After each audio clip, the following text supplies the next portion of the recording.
Hello there, all my YouTube folks. How are you doing this early morning? It is pretty early. It's getting to be about 1 a.m. Um,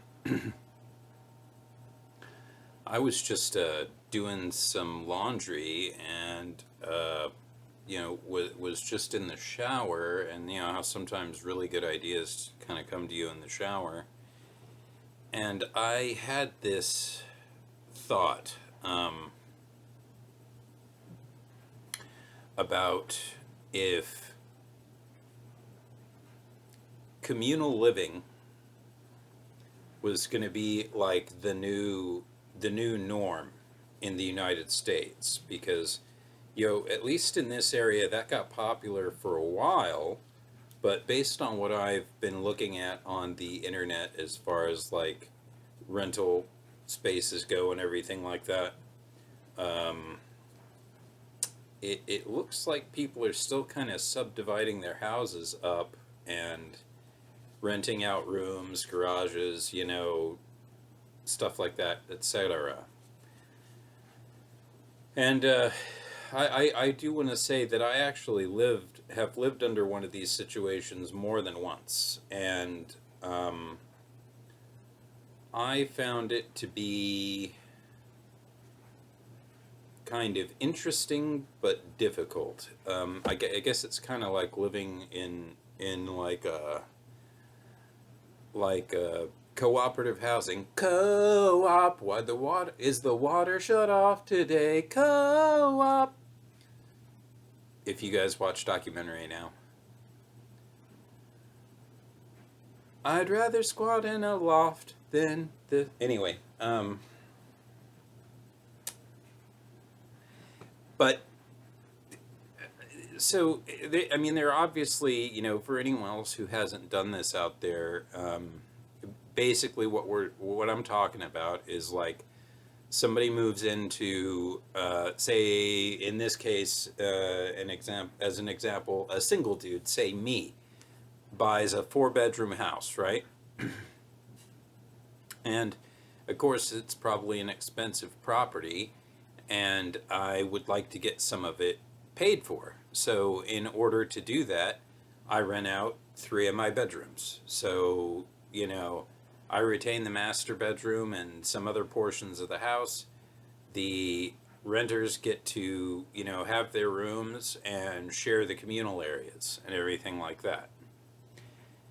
Um, this is a pretty good way to get your mortgage just straight up paid for. You know what I mean?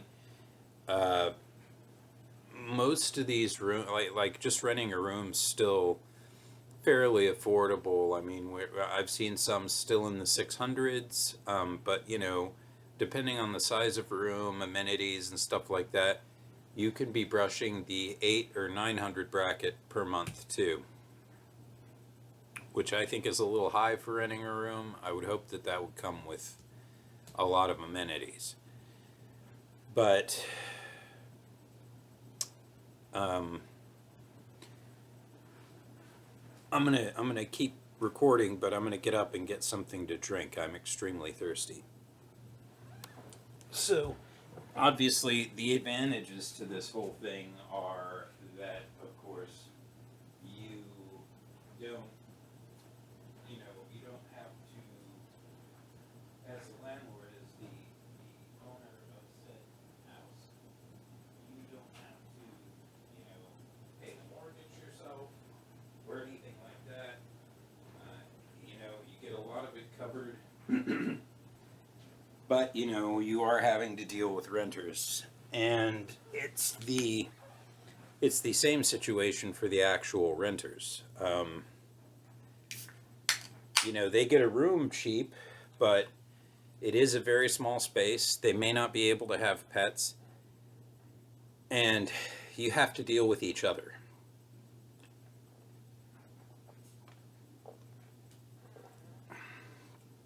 And it's like I tell people about China. The people I had the most issue with in China were other Westerners, not the local Chinese folks, usually. I mean, some of them were kind of shitty business owners and stuff, and they try and gouge you on pricing. But I mean, for the most part, all the people I got kind of sideways with in China were other Westerners, usually Europeans. I found. So a lot of people might appreciate that. They might appreciate living in a situation where everybody's really different and they get to kind of learn stuff about their roommates or whatever, but I think most people just aren't that social these days. So,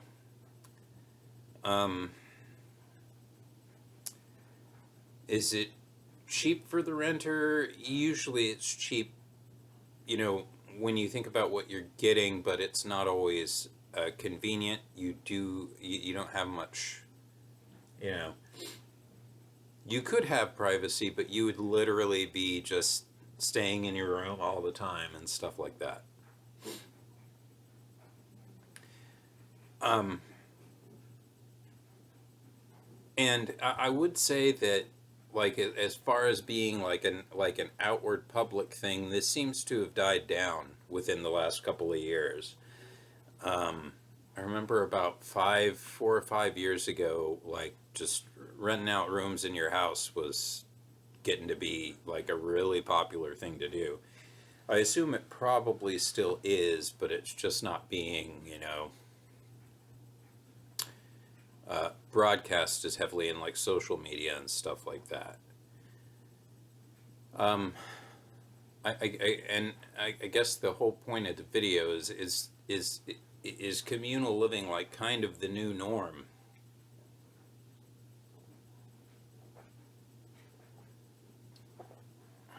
And I think maybe it might be getting that way, yeah. I mean, especially for people who aren't necessarily interested in buying a house and who don't want to spend 75% of their salary on rent and utilities. Okay? Usually a week, maybe a week and a half's pay will cover your room rental and your half of utilities and internet, or your portion of utilities and internet. So it it is a very good way to kind of, if you can find a good deal, live on the cheap and kind of save some money and maybe accomplish some goals. As I said, especially if you're single and you don't have pets, this can be a pretty good way to go. Um, I have run into a lot of room rentals that were pet friendly, um, that are 420 friendly, stuff like that. Um, but I don't I'm not sure that people have really enjoyed living this way. You know, I've lived in about 3 or 4 houses under this type of situation, and um, in all honesty, as much as I appreciated it at the time, I was pretty happy when I didn't necessarily have to live under that anymore and had more privacy and space to myself, Sometimes you want to walk around your house naked and like you can't, that like you can barely be in your room naked because sometimes people don't, knock and such. Um, it it just it takes it is a way of living that takes a lot of adjustment and kind of a lot of getting used to, and it is very difficult, in my opinion, to live ideally under those situations because, again, they're probably renting out all the rooms they can, maybe even some other spaces that people are willing to live in, maybe a portion of the living room, or I've heard of people even renting out like closets in their kitchen as partial, you know, bedrooms and stuff like that, um, you are gonna be living with somebody that you don't like. That is really all there is to it, and probably people aren't gonna like you. Uh, and people have varying issues. I lived with this meth head for a little bit in Denton, and it was like night and day. What was like, is he going to be cool today? Is he not going to be cool today? Um, then you have like a whole bunch of other rules and issues that can come up with like having your girlfriend over and stuff like that. It it takes a lot of sacrifices to live like this. But I reiterate again, it can be a very good way if you can put up with it for, 2 to 4 years or something like that. It can be a very good way to get ahead if you can find a good deal. And like I said earlier, some of these room rentals are kind of not the greatest deal. I feel like I think that a room, just a room where I have to share a kitchen, that should be in like the 600s. Now, if I have a little kitchenette and stuff like that, and like I literally have like a whole like kind of miniature unit to myself, because some people can buy you can buy apartments around here, and some people have like bisected their apartments and stuff, as well. Uh, if I could have those amenities to myself, I'd be willing to pay maybe up into the sevens, eights if my utilities were included. Always try and get your utilities included in your rent somehow, even if you have to pay a little bit more than rent, than they want for rent. If you can renegotiate a standard price, like I just want to pay you the same thing every month, they might be willing to do that, and that's probably going to work out not in their favor some months and in their favor some months. Uh, Now, I've been talking about a lot of like controversial sort of stuff with like universal basic incomes and stuff. Um, I don't see how we're going to avoid it if we're going to be on the trajectory that we're on. And that might make things interesting because, under different social housing systems, usually you're not really forced to shack up with anybody, but uh, you only get what you need based on like me with two cats. Like I'm gonna get a small studio, 1 bedroom kind of apartment thing, right? But like somebody with 4 or 5 kids probably is gonna get like a little more housing availability under like a UBI system. But I do kind of wonder, like, if we do end up going that route or something like that, um, if they're going to, you know, they might, for all we know, have an option where you can live together hostel style, like really, really cheap. That could be an option in the future. But uh, and this has been a thing for a long time. I had a cousin who lived in like a co-op house in Austin called Halcyon. Um, like in the 70 in like the late 70s, 80s, maybe a little into the 90s if I remember properly. But it was just a big like 3-story house, full of bedrooms, and they just rented all those bedrooms out and treated it like a housing commune, even though really that many people didn't live there, and it was sort of in Austin proper. But this is nothing really new. Um, I guess what is a little bit new about it is families are having to like take advantage of this now. Like, hey, can me and my wife rent your room? Um, and that's a little bit of a problem because I haven't seen too many situations where it's okay for a couple to move in, like one or two, maybe, mostly in the Dallas area. But for the most part, it's like, you you need to be single, or not necessarily single. Like, you can be in a relationship, but most of them are very picky about like how long your girlfriend stays and stuff, because, like, if she's going to be staying on a regular basis, she needs to pay rent, right? Or it's just not allowed because you don't allow, couples. So that could kind of turn into a problem. Um, this sort of happened to me at one of the places I was living in the valley. Uh, I kind of started seeing this girl, and I was living in a room upstairs, and I would just kind of have her come over when it was convenient for me. I didn't really, you know, because the house owners knew her too. She was a friend of theirs. They didn't necessarily want her around all the time.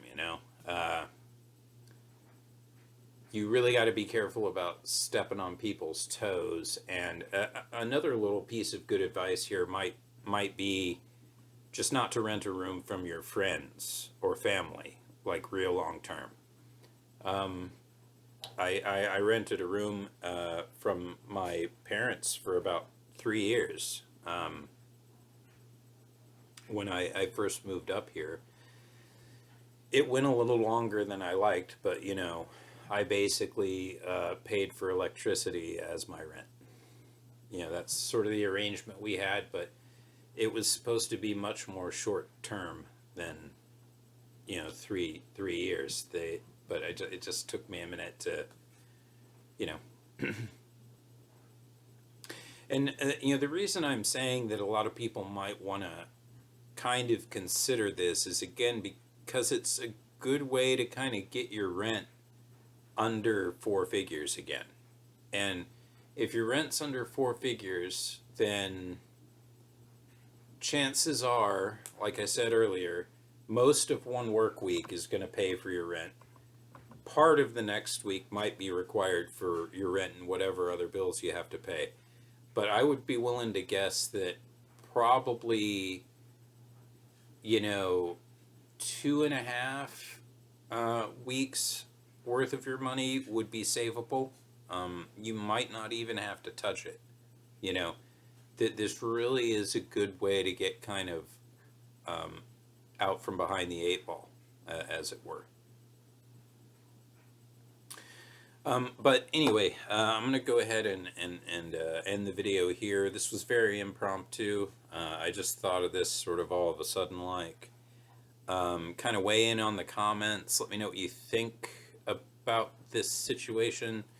Let me know if you have lived under this, if you've rented a room from somebody, even your parents, or now if they just let you stay, that doesn't count. Like, I want to know if you guys were actually paying rent, how long it went, whether it was with family or friends or just some random guy renting rooms out, and how it went while you were there with the landlord and the people that you dealt with on a daily basis. Anyway, if you stuck to the end of the video, I'd like to thank you for that. Please consider liking and subscribing, because I'm just really kind of trying to grow my channel and just figure out what you guys want from me, really. My videos don't get a huge amount of views, but, it is what it is. Anyway, have a good morning. Goy Ronan signing out.